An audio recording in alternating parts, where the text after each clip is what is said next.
In this video, let's talk about who gets to attend a mound visit in baseball. All right, so if you're new here, I'm Blewett. I'm a former pro pitcher. I'm also the author of 4 books, including my new one called The Art of the Mound Visit, in which I cover what you should say in a mound visit when pitchers are struggling with different mindset or mechanical issues. I talk about bullpen management, all these different things. So if you're looking for a coaching book to level up your abilities as a pitching coach, no matter what level you're at right now, definitely check out The Art of the Mound Visit, which you'll find in the description below. Sometimes the whole infield wants to come.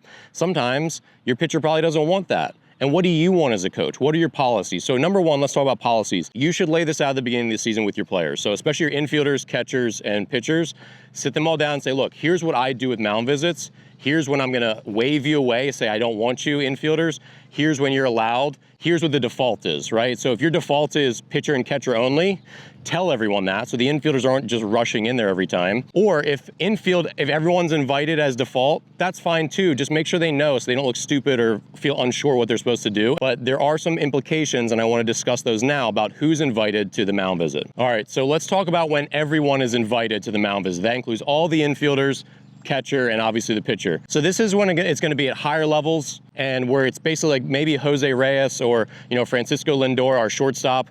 They really want to know how I'm going to attack this next hitter because they might adjust their positioning that way, right? That definitely happens at higher levels of baseball. And at higher levels of baseball, I'm not going to be embarrassed by a mound visit. I'm not going to be overly emotional. I have more emotional control as a varsity pitcher, college pitcher, or pro pitcher. So I'm not as concerned about who's listening in necessarily. So at higher levels, it can be fine to invite the entire infield. The other consideration is it a strategy meeting? If you're going to go out there and talk pitching strategy, which is a wonderful thing to do, I highly encourage you to have more strategy visits as an amateur coach, even in 12U baseball.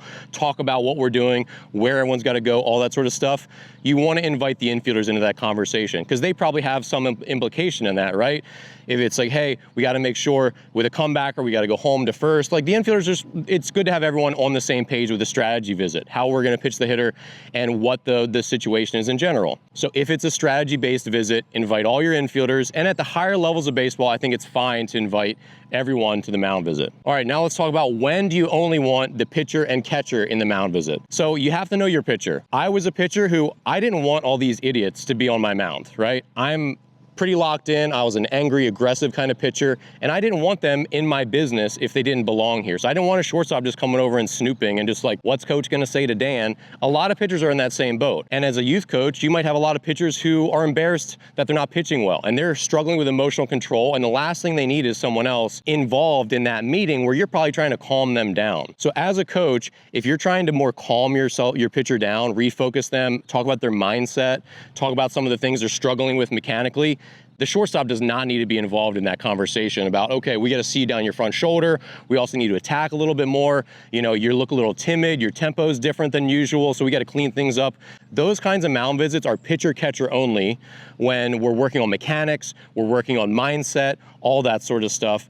They don't need to be involved in that. So I would wave them off, and if your default visit is pitcher-catcher only, those are going to be more of the mindset encouragement types. And lastly, when is it just you and the pitcher as a pitching coach? Because sometimes there are no rules. You can do whatever you want. I've had visits where I've waved my catcher back and I've waved my infield, like, no, I don't want you either. And it's just me having basically sort of a father-son conversation with my pitcher who's maybe having a meltdown. This is going to happen a lot in amateur baseball. You're 14U and under. Sometimes you have pitchers who are really frustrated, just falling apart emotionally. Maybe they are not as aggressive. Maybe they're kind of timid, more cowardly kind of kids. And you can see it that when things start to go wrong, they start to get really ashamed of themselves and they're struggling. And what they really need is some encouragement, some good mindset advice to reset, maybe one little mechanical reminder.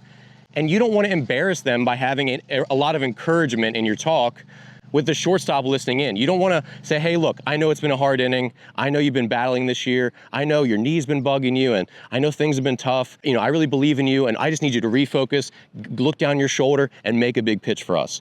That's a really important conversation to have in a mound visit.